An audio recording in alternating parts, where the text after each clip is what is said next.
When you're coming of age and you're challenged to be disciplined and make the right decisions to connect yourself with your goals, that sticks with you. You have to celebrate the small wins. You have to celebrate the effort that goes in so that it builds momentum and people feel heard and seen and recognized for the actions. Oftentimes, our best creativity comes inside of the constraints that we have. Working with people as humans not only unlocks better communication and better level setting, but most of the time, if they know you're behind them as a human being, not as just an employee, they will run through an effing wall for you.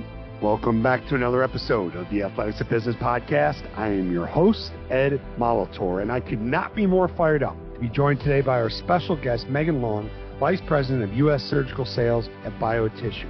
Now, Meghan is someone who absolutely knows what it looks like to compete, to lead, and to impact others. A former Division I Lacrosse captain at UNC, North Carolina. She has spent the last 14 years building in medical device, biotech, and pharma, leading major growth and turnaround stories along the way. Now, what stands out about Meghan is not just what she has accomplished, it is how she goes about it. She leads with toughness, honesty, and the kind of consistency that earns trust. In this conversation, we're going to talk about building teams, earning trust, and staying steady through change. Meghan shares what it takes to create belief, keep standards high, and lead people in a way that brings out their best. And we'll also get into how small wins, honest conversations, and consistency can change the direction of a group. I hope you enjoyed listening to this conversation half as much as I enjoyed recording it. Meghan, thank you so much for joining us on the Athletics of Business podcast today. I know how crazy your world is. As a matter of fact, you got to spend your morning in Newark Airport today. So really carving out the time means a lot to us. Yeah, Newark Airport, truly a blessing every time you're there, but I'm really appreciative to be here. You've had some really impressive guests and even some within the athletic field that I've, had the privilege of being in. So really, really excited to have the privilege of being here too. Talking about the great Dr. Jerry Lynch, one of my all-time favorite humans too. Speaking of impressive guests and speaking of the Athletics of Business podcast, and I said this to you and it was not tongue-in-cheek, you absolutely, Meghan, epitomize what the Athletics of Business mindset and podcast is all about, right? The traits and behaviors of high-performing teams, elite athletes, and high-impact coaching leaders are key to your success in business. And I'm not doing this to embarrass you, okay? But to keep the intro brief, I did not go through this. But I mean, if you look at, if people take the time when they look at LinkedIn profiles, there's always a story in there, right? It really tells you a lot about the person. And when I go to your time at UNC, by the way, do you have them going to the Final Four in this tournament? I played the fifth. Exactly. So you're smart. You don't. No, I'm just kidding. All right. So I'm still hating on Duke. I did not pick Duke. So just know that. Yeah, I won't say that I have them winning the whole thing. Okay. You got BA in communication, exercise, sports science. Now, here's where it gets, first of all, incredible academic school. And then when you go there and you are not just an athlete on an elite team, but you are an elite athlete and an elite leader on an elite team, it's something incredibly special, okay? So you were the captain of the UNC women's lacrosse soccer team. You were the athletic director, scholar, athlete, award winner in 2003 to 4. You were the ACC All-Tournament Team 2002, Unsung Hero Award in 2004. By the way, that's one of the best compliments you can get. It really is. ACC Honor Roll and Dean's List 2003 and 2004. So that is the term student athlete, though 90% of America believes that it doesn't exist. Okay. Student Athlete Advisory Council 2003 and 2004. Mentor, Athletes Coming Together 2000 through 2004. Member of ACC Outreach 2000 and 2004. Mia Hamm Foundation, Octagon Sports Marketing 02 to 04, and USA World Cup Lacrosse Under 19 team in 1999. Did you have a social life? I did. I don't worry. I made a lot of dumb mistakes, just like you're supposed to, between 18 and 22. And I had 5 years there. I redshirted my freshman year after a little injury. So I found the time to have some fun, I mean, it's amazing though. I mean, when you look at it though, you didn't just participate. You didn't just compete. You gave back, right? And, we talk about one of my favorite leadership books is Legacy, about the All Blacks, what the All Blacks can teach us about business and life. And they talk in there about leaving your jersey in a better place, right? Like what is your legacy? Leave your jersey in a better place. And you certainly were very intentional about that at UNC. Where did that come from? It's not typical of an 18 or 19-year-old to go spend 5 years in college and do the things, not just on the pitch, but off the pitch that you were able to do. I gotta give the credit to my parents, obviously. I think we've talked about this a little bit, truly stereotypical Irish Catholic background. So, you wanted to make yourself proud and you wanted to make your family proud in the way that you showed up in the world. So that's first and foremost. And then we also talked about, I also surrounded myself with some really, really, I didn't know at the time there would be amazing women in the world. Now they were my teammates at the time. We were brought together as early as I think 9 or 10. And even now I talk to some people and I let them know what some of my closest girlfriends are doing. And someone was like, man, how did you surround yourself with such amazing, well-accomplished women? And I'm like, this started when we were 10. So to give you an example, we were run in a very, very high discipline program. And at the age of 10, game film, meal plans. We had the stars in our notebook, the way that you put them on the Ohio State helmet. So to the outsider, it looked a little intense, but when you're coming of age and you're challenged to be disciplined and make the right decisions to connect yourself with your goals, that sticks with you. And so that started around 10. As you probably know, AAU is an all-encompassing lifestyle, but you also have to keep up with your academics and do well academically. So you learn that juggling to the point where you get to college, the opportunity to do well in school, make yourself proud, make your teammates proud of you on the field, off the field, volunteering, serving the community. It just came naturally. And we had a great, leader in our coach, Jenny Levy, as well. She challenged us to be better. It wasn't always easy, but I think it starts really young. And then from that point, you just keep inching yourself day to day to be a little bit better. And as long as you don't take your foot off the pedal and break yourself with the mentality, it's just going to continue to carry you through life. It's interesting. You mentioned AAU because basketball was your first love, right? Yeah. Great basketball player. And then you decided to go to UNC and play lacrosse. Did Coach Jenny, did she have everything to do with that or a lot to do with that? Was her staff, or what was it that made you follow that path? So Jenny was really excited to come play for her. They had just started the program, I believe, 5 years prior. So it felt very ground floor. And I could just tell she was gonna, maybe sometimes make my life miserable, but make me a better player and a better human. And I also this sounds so contrived, but I stepped on the UNC campus and it felt like I was meant to be there. And, it checked all the boxes on paper, but there was something that was more a connection that I just felt. And you trust your intuition. And I have absolutely no regrets. I'm so glad I had the privilege of going there. So let's talk about Jenny for a second. What was her superpower that resonated with you specifically? She is a very direct communicator, and it harkened back to, Coach Breck, my coach in the AAU days, and even my dad, where I somewhere knew deep down, even when you're getting uncomfortable, that it's leading you to where you want to go. And she was very clear about the expectation and very clear in how we get there.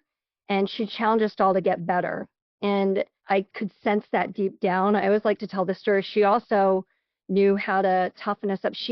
We talked earlier about adapting your coaching and your strategy to the team that you have. When I first got there, because we were a new program, we were not the most skilled lacrosse players. A few of the players were walk-ons from the soccer team that she just, she's an innovator. She is constantly thinking outside the box as to how to, solve problems, which is something I learned from her. She needed people that would push us to be competitive and physical and also in great shape, because when you don't have the best skills, you got to be able to run.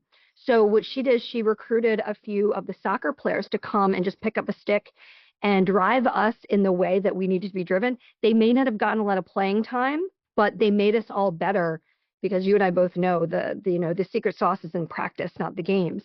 So she not only was a direct communicator, let us know, like Mike Tomlin said, the standard is the standard, and upheld it every day in her open communication. But she could adapt, she could solve problems creatively, and she had a very, open growth mindset and a flexible mindset as to how we adapt and evolve to be our best that day, that week, that month, that year. The level of trust that you had in her on a scale of 1 to 10. I would say at times it wavered, but my exit velocity was 10. And now that we're more colleagues and friends, probably to 15 out of 10. I mean, I still learn so much from her. There are a lot of parallels that we will, grab a cup of coffee or wine. And for example, she'll take her players in for, their fall meeting, and she'll have them assess their own SWOT. So she's doing things. I don't know if that's normalized in the college game now, but my trust of her, and not only where she is, but where she continues to go, because she's always evolving, my trust is a 15 out of 10. Talk about that. I didn't know that, like, she would have her own players evaluate that. So what was that like? I mean, obviously an enormous level for women that age of self-awareness at that point, right? But what was that like? Was there pushback at first? Was there like, why are we doing this, or what? Yeah, it wasn't for everybody. And I do remember, again, sitting in that chair and thinking, oh, thank God I went through life with Victor Brick when I was 10. He's prepared me for not to run out of this room crying, right? Because I got to be frank with you, my freshman year, yes, I did redshirt because of a knee injury.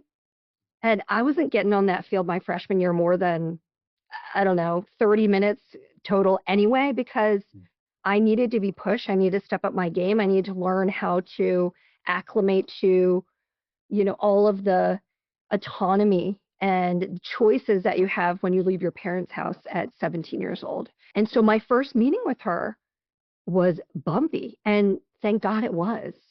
To the point when I did have my injury, I was able to make a sound and informed decision as to where I stood that year and what was and what wasn't at stake. So I was able to make the decision to redshirt when I got injured, and it allowed me to really maximize my 4 years of eligibility. If she hadn't been that blunt and direct with me, I may have been delusional and think that I was going to, get all the start by the end of my spring season. And so, again, really bumpy, not fun to hear as a young, insecure 17, now 18-year-old, I guess, turned 18 my freshman year. But I'm so thankful that she did. I'm so thankful that she did. Isn't it interesting as you grow older, not get old because you're anything but old, but as you grow older, having people in your life when you were younger that told you what you needed to hear and not necessarily what you wanted to hear, how much more valuable they become in your development and your ability to develop others. It's so true. I wish I could go back in time and thank them. I thank them in the present time, but I'm sorry I resisted that. Right? Yes, because you were absolutely paid. You and I are really aligned on so many different quotes that we were sharing the first time we connected. In one of them, and I'm really curious to how this went. So you get to North Carolina. You may have lacked a little bit of confidence, insecure, like every normal freshman athlete. Now there's some outliers out there, but then you go to this place of leadership. But one of the quotes we both love: champions behave like champions before they're champions. They have a winning standard of performance before they are winners. Obviously came from the coaches you talked about when you were younger, the experiences when you were younger. But you and I both know when you get on campus, ain't nobody cares about that, right? Yep. So how did you go about executing that after your freshman year in North Carolina? I started doing 2-a-days in the summer. I am not a naturally, in lacrosse, you got to run. And I was always a strong defender. But as you know, if you can play midi, if you can run, you really put yourself in a flex position where you can be utilized and help your team from multiple different positions. So I'm a sprinter. I can sprint. But in terms of those, I remember my freshman year, we did 300s. I did not know how to pace myself. I'm cruising the first 100. I'm like, man. And you're looking back at it. I'm like, these people don't know they don't know me. And then sure enough, after like the second 300, I was sucking wind. I'm hanging, it was humbling. And I think I learned that If so funny, I tell my kids this all the time, they roll their eyes, but, you know, understanding that, obviously, life is a meritocracy, right? Like we can all earn what we work for, but you have to be real in that we all have different strengths and weaknesses. So you might have to work out twice a day to keep up with your best friend who is spending the summer living her best life, and she might just show up on the end line and just smoke everybody because she's just, people have different natural strengths. She's that person. Yeah. She's coaching at Vanderbilt now, so she's crushing it as a coach as well.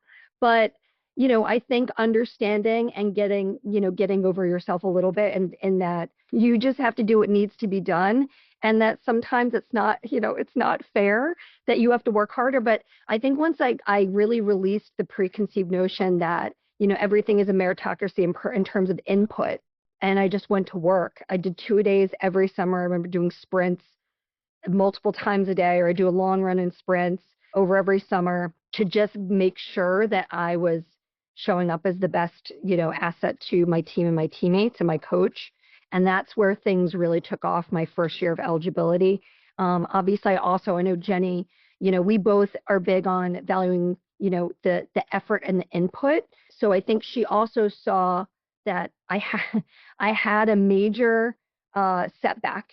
And I always say that, and I ask people this when I'm interviewing them, in my corporate life now, what was your lowest point? I want you to tell me about it. I want you to tell me what happened. If it was a bad day, tell me what the next day looked like. If it was a bad week, tell me, and I want to see, did we learn anything? And so that was a really tough year for me. I thought I was going to come in and, smoke everybody and, but, she was able to see that, I got kicked in the teeth and I learned a lot, and I came back, learned I had to work harder. And I was not only going to bring, skill set to the team, but I think at that point, she knew that I could really set a high standard for the input and the effort for what, good looks like. And I think that's where I started to really earn trust from Jenny as well. And again, back to, this is stuff I go through every day when I'm leading my teams, which is, yes, it's about the scoreboard, but if you act like champions before you are champions, which we joked, I've never taken over a team that was hitting numbers in my entire career. I've only had, a lot of turnarounds and rebuilds. And if you sit there and coach them and wait for perfection, you're never going to get that team off the ground. So you have to celebrate the small wins. You have to celebrate the effort that goes in so that it builds momentum and people feel heard and seen and recognized for the actions. And once they feel like champions, they're going to continue to perform like champions. The numbers always follow. They always follow. Yeah, they're a byproduct. There's no question. Yeah. So I think I learned that at UNC for sure, but having a lot of rebuilds, it's critical to build a winning culture before the scoreboard shows up. Well, it's interesting because you took over one team that hadn't hit quota in 12 years. Am I right? Am I right? 13, but yes. Okay. Yes. Okay. But then you guys crushed it. Yes, I have to give credit to my partner, and I always say partner in compliance because people don't like to hear crime in sales. So, but my PIC, Vicki Oxley, she was our VP of marketing, brilliant woman, had been with the company for many years, and I wasn't going to come in over to this division and know everything, right? So we had weekly calls.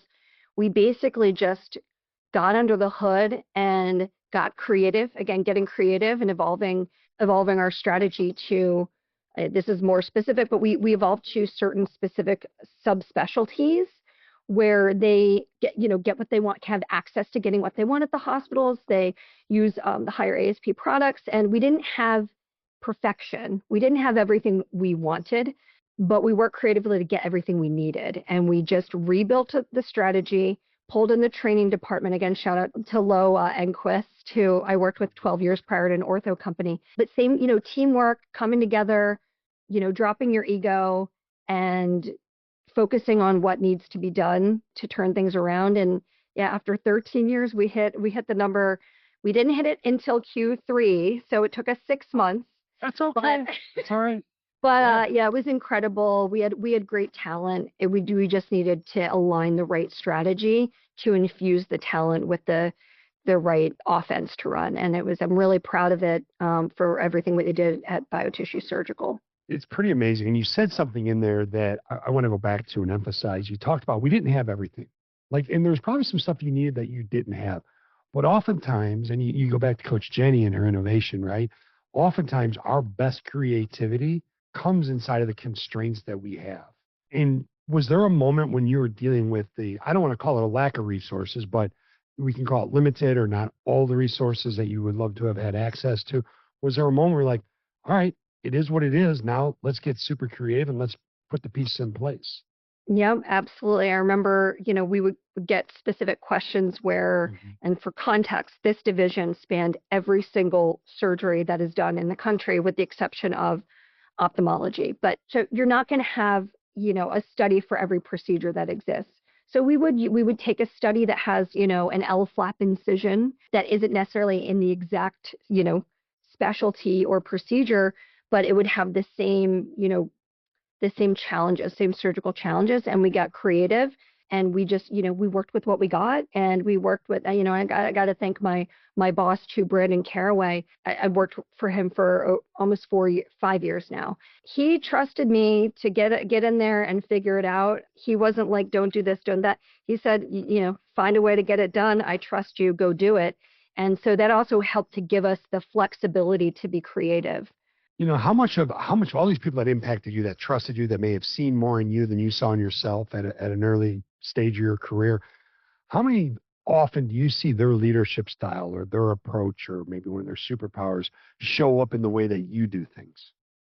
Oh man, Even if it's subconsciously. I mean, there's times I find myself like, God, where did that come from?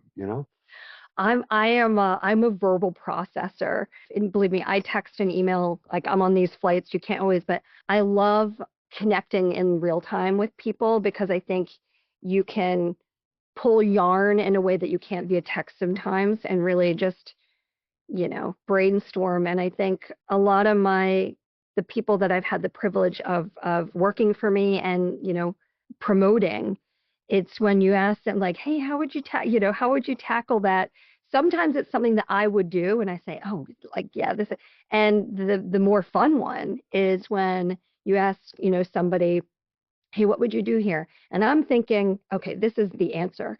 And they come through and they say, and it's better. It's 20 times better than mine. And I'm like, oh my gosh, this person is, that's where you have this like, aha, so proud moment. And then say, okay, like, where can we take this? Where can we take this potential you have and this instinct you have to where, you're maximizing your potential for yourself and the company. Yeah. And this leads right into your leadership philosophy, right? And what you and I talked about on our original call and what you had sent me and what I've been reading. And you've pretty much been a part of a culture your entire life, a winning culture, right? At least a culture that isn't afraid to talk about winning, isn't afraid to relentlessly pursue greatness. You can be a great teammate, you can be a great leader, you can be a hard worker and still have a ton of fun. How do you go about it with your team in cultivating, a winning culture? So I do try to, you've been in a locker room, I've been in a locker room, right? You work hard, you're very intense out there, but what happens when you come in the door is like, you're goofing off with your teammates. I think, in a corporate setting, unfortunately, it's not as flowery, but those text threads that were, the gifts and the memes and all, just having a playful element, because when you are as focused on winning and being great and achieving success, which is very, binary, it's black or white, you hit your number, or you don't. Right. You need to thread in some fun. So I think being playful, having jokes, not at anyone's expense, but just, except mine. We can have jokes at my expense, but just joking around and making sure it's not all so serious all the time. And, that keeps the culture less, I will say, suffocating than just saying, hit your number or bust. You have to learn about each other. I think one of the things that I will not mention the person, one of the things I heard early in my leadership career from a more veteran guy was, I don't talk to my people about any personal stuff because it gets messy. And then like, what if they tell me? So I just don't do it. I just keep it to work stuff. And I remember I said, as I've gotten more years under my belt and really trusted my instincts, I got to tell you, it's the opposite for me. And obviously there are times where, let's say somebody's falling short of their deliverable or their number, and there's something going on. I always tell my people there's a time to carry and there's a time to be carried. That's an original, but that's awesome. Is that yours? That is fine. I'm sure someone said it, or maybe I got it somewhere. Nobody said it. My own. We'll have to timestamp that. Yeah. But in my mind, the foundation of the team should be set before these things happen. So what that means is, I always say, much rather have a team of everybody hitting, 101% than having 3 people hitting 120 and 3 people, slumming it up at the bottom, because you never know when things are going to change. And so ideally, when someone opens up and they tell you something personal, like I'm going through a divorce, or my loved one just was diagnosed with cancer, I can't, it's going to be hard for me to keep up with these commitments this quarter. If I've done a good job of building a winning team, not winning individuals, but a winning team, I should be able to say, you know what? I really appreciate you sharing that with me. It's safe with me. And listen, you telling me this is going to allow me to make move things around and make sure the team can still be successful, but you do what you have to do. And I appreciate you sharing that with me. And on the flip side, now that's a personal kind of unfortunate scenario you have to tackle. On the flip side, I will say, I also realized the more I got to know people as human beings, as, on a personal level, it allows me to get back to that direct communication that I learned from Jenny and my coaches. I feel so much more comfortable because when I talk to my friends, I'm not tiptoeing around, I shoot them straight. I tell them exactly, if they're asking for advice, I tell them exactly how I feel and what I think would help them, right? So for me, saying there's a line between personal, and I know that there's some mess in there that you have to keep track of from an HR perspective, but I learned that, working with people as humans, not only, unlocks better communication and better level setting, but most of the time, if they know you're behind them as a human being, not as just an employee, they will run through an effing wall for you. Yep. And they know that I will run through an effing wall for them. And it goes both ways. And, from there, as you know, on any team, like that's where the magic happens. That's where real sustainable winning comes in, because you're locked in with each other. You care about each other. And there's just an understanding in that foundation. Well, it's huge too, because there's layers of connection in there. There's layers of psych safety in there. Those things that drive a relationship. And from a leadership vantage point, it allows you to really understand them, what makes them tick, and how you can best serve them, lead them, push them, pull them, support them. So and hey, look, the world we live in nowadays, there's no work-life balance, right? It's just alignment. It's a mesh point.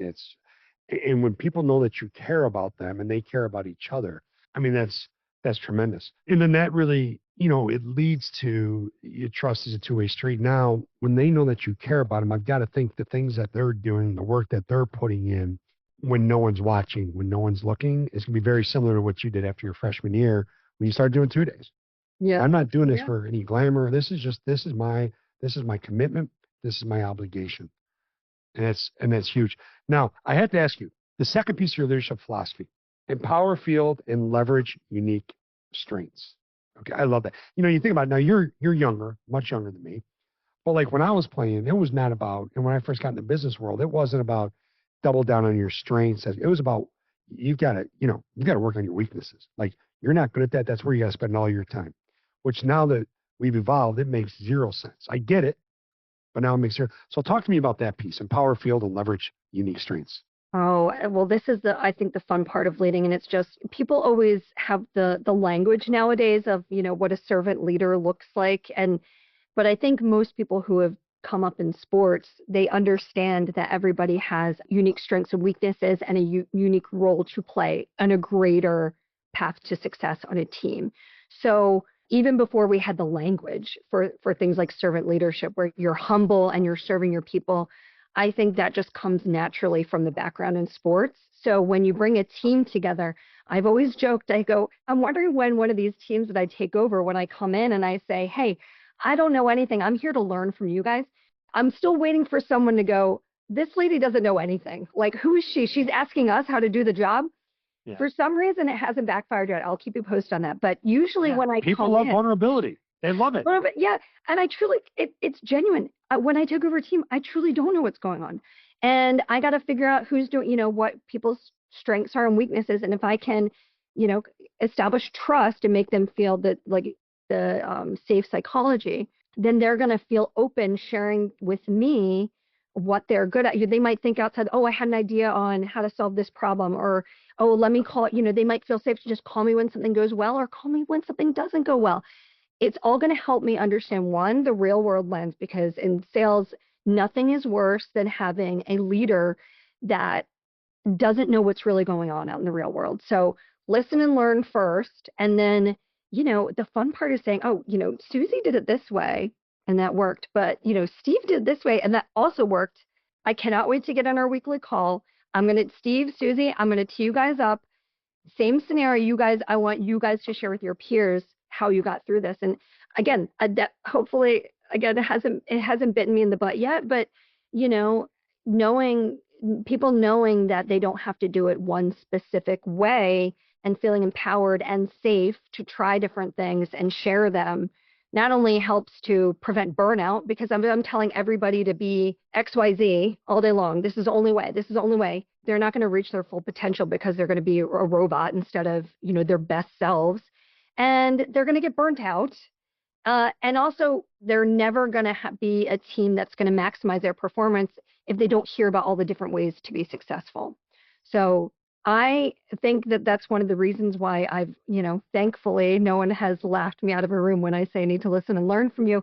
But I also think I've been really, really, really lucky to have really loyal people that work for me, I work with and continue to come back to work with me at different companies and different, I'm spinning off a new division, a new team at my company now. And there are people that came over that used to work with me previously, and they were just itching to get the gang back together because she in particular. That says a lot about your leadership. You realize that, right? It says a lot about the leadership and the teams that you create, though, which, I talk about singleness of purpose, and do we have a common language? But I love how you describe the one team, one heartbeat. Yeah. Yeah. Like it's just, strength and connections, one team, one heartbeat. And that's absolutely a byproduct of all the things that you've been talking about. It doesn't happen overnight, right? What are some of the times that you've had to kind of stay the course and be like, I know we can get there? Oh man. I'm a very impatient, like disc or red. I'm very red and yellow. So I'm constantly, it can be a tortured state at certain points, Ed, if I'm being honest, because coming through to rebuild things, it takes more time than I ever want it to. Fortunately, I've been doing it long enough now that I know to trust myself and trust the process. And every time that I've taken over something new that needs to be completely rebuilt or evolved, I can trust myself and I know I need to lean on other people. So the one team heartbeat that I love that I think sometimes people forget about is, and you probably heard a couple names that I already said, is my cross-functional teammates at any company have been really critical to being in lockstep, maximizing the resources we do have and have, provide all the support from all angles to our teams out in the field. And so that's, in my industry, that's marketing, training, that's professional education. I love working with all those guys, care about them as human beings the same way that I do with my team, want to see them succeed so that they can, hit their MBOs and get promoted at the end of the year. So love kind of helping them shine too, even if they're not in my vertical. But, I think they're a big part of my team's success as well. Because you can't do it in a vacuum. You can't roll that boulder up the mountain, just you and your vertical. You need support. How important is it? This is fascinating. How important is it when you take over a team or you're building out a new commercial team, regardless? Well, let's talk about rebuilding. When a team that you've taken over has struggled, hasn't made quota for 13 years, okay? But how significant is it to create and focus on creating that path forward and not look back and not criticize the way it was done prior to you? Like, what approach do you take? Yeah, I am all about repetition because salespeople are working their butts off out in the world in their cars in hospitals and, sometimes airports. And this sounds so simple, but when we need to create a new future and a completely new paradigm of what we expect from ourselves and what we're trying to do, whether it be strategic or more mindset based, I will not stop yapping and repeating it. Hey, this is what we used to do. That, may have worked, one that does not work anymore. And that's why we're here. And that's why we're doing what we're doing. And I just drill it home the way that, lacrosse coach would, of you have to let go of what you think should work, right? That should is a terrible word in our world, of what you think should work or how it should be. You have to live in the real world and adapt, evolve, get creative, and figure out what needs to be done in the here and now to get us to our goal. And in healthcare, I will say, not to open up a can of worms, healthcare is changing by the day,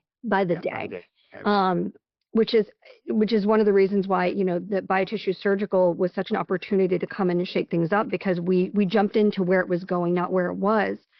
And all of the companies in our industry, if we don't adapt to it, we're cooked. We're cooked. Well, you're in a real, it's amazing, because some would argue it probably changes by the hour right now with all its AI and now technology and it's amazing. But it's almost, and not to be cheesy, but this is really relevant. You guys really skate to where the puck is going to be, like Wayne Gretzky used to talk about, right? Not skating to where the puck is, right? Mm-hmm. Skating to where the puck is going to be.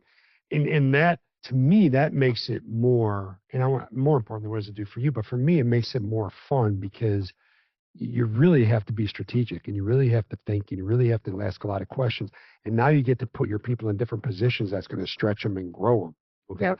And I have to think one of the things you take great joy in is watching the people that you've worked with and helped develop and contributed to their growth, watch them get promoted. Can you talk about that a little bit? Oh, yes. This is probably definitely the thing that I'm most proud of. I know I just said I was humble a few minutes ago, but I do love to identify talent. I feel like I've really honed this skill. And because when you do a lot of rebuilds, right, you get a lot of shots on goal for assessing people and their talent, their potential, and all those things. So it's great, especially when you can be the one to bring them into the organization and just let them go. I have one here at BioTissue. Shout out to Kat Gamber. She was interviewing for an ASR position. She was a biomedical engineer by training. And I was doing final interviews. I had a former NFL athlete. I have a blind spot for hiring athletes. And I said, sure, we'll bring her in just for fair balance, right? So I had an instinct about her, and I hired her as an ASR. She then was able to get promoted to this is all within the last 4 years. Then she was promoted to rep, did well there, and now she's a trainer at the company. And that's all within the last 4 years. So that's the one that comes to mind. Shout out to Kat. Really proud of her. We're collaborating on a lot now because. So cool. That has to be fun. Yeah. And here's why I asked that. We, amongst other things that we do here at Cofax, the Emerging Leader Program is huge because, as you and I both know, oftentimes people are put in leadership roles just because they're great performers, right? When it really doesn't prepare you for what comes next. But if you were to look at your resume, your bio, your LinkedIn profile, whatever, here's how it reads to me. Started in sales, became a top performer. All right. First step. Second step, stepped into leadership, rebuilt teams and regions. Third, now leading national transformational and growth at scale. What prepared you, besides your time in North Carolina, what prepared you for being a leader? Was it a mentor? Was it a program? Was it your commitment to taking it on yourself and not waiting for other people to do it for you? How did you go about that? Again, I think it started from, and not to scare the parents out there, but I think it started in the home, and in those AAU games growing up. That's such a foundational piece of, understanding that you have to take ownership. And not everything is going to be a perfect opportunity with perfect resources when you take something over, where you have the privilege of changing something. And even though that was a long time ago, I think that is a cornerstone. And again, shout out to Lynn Brick and Victor Brick, my second parents, who built, the strong work ethic. And, if you have the right mindset, again, we have the language for this now, but as a kid, we didn't, like the growth mindset, where you're focused on the process and what you need to do, and you are not so fixated on the outcome. And your process is pristine, it's disciplined, it's consistent, and you can trust yourself and trust your team. Not only has it always come through in success on the board, but it's been sustainable success, and it's been freaking fun too. I mean, it's fun. It's more fun. I mean, Come on, it's more fun to be, the Bad News Bears, and then, a year later holding a trophy over your head than it is to, I had a trophy last year, now I'm holding it again. It's so much more fun to get your hands dirty and be part of the transformation, which is why I always joke, I don't know if I had a successful team. I don't know if I know what to do with it, but it's so much more fulfilling to kind of go through the mess and go through the transformation with teammates, right? And knowing that I can't do it alone. I need to lean on my teammates, whether they be in my vertical or outside of vertical, understand their, what they bring to the table, come together as puzzle pieces, and to be successful on the back end of that. I mean, that's just as fun as it gets. Yeah, that is so awesome. Now, I hate the fact we're running out of time. I told you this would happen. So I'm putting it out there right now. We have so much more to talk about, so we need to bring you back for an encore interview. Got it. That's okay. Got it. All right. Of course. But yeah. I do want to spend some time. I want to make sure I give it a proper time to this. You continue to give back to, call it a movement, to organizations, to groups of leaders that that are bigger than just yourself, right? And you have this really amazing commitment to right now clearing a path for women looking to elevate their skill sets, in a male-dominated field, not a field. Now, this isn't a slam on men. This isn't men. I'm married to one. This is flat out like, hey, I need to help these women stand themselves up and elevate not just their game, but to know how to approach things. Now, let's talk about that, because I love it. I shared with you the story of my mom and how passionate I am and how much that means to me about seeing women get their due and opportunities and be massively successful. Some of the greatest leaders I know in business, are females. So talk to me about your commitment to that, where that came from, and how that is going. Well, I've been really lucky, especially at BioTissue. They've been incredible. And not only have they really trusted me and empowered me here, but they've also allowed me to, I have a female leadership group at the company that actually is cross-functional.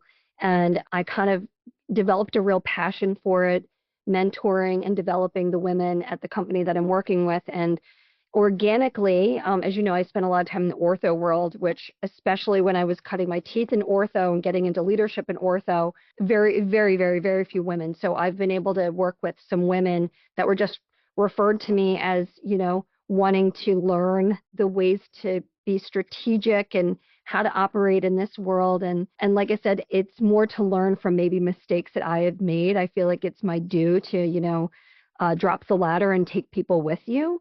And ultimately, I want it to be with a real world lens, because we can't, again, operate with the word of should, right? We have to be in the real world and navigate in the real world. And there are certain unique opportunities and advantages to being a woman in a male-dominated field. And there are other things that if you had someone kind of coaching you through it and how to get through it, it would really help to, foster their learning and get them where they want to be. I joked that, from how to, speak up and limit your upspeak in a presentation, which is something that we women, generally speaking, can struggle with, right?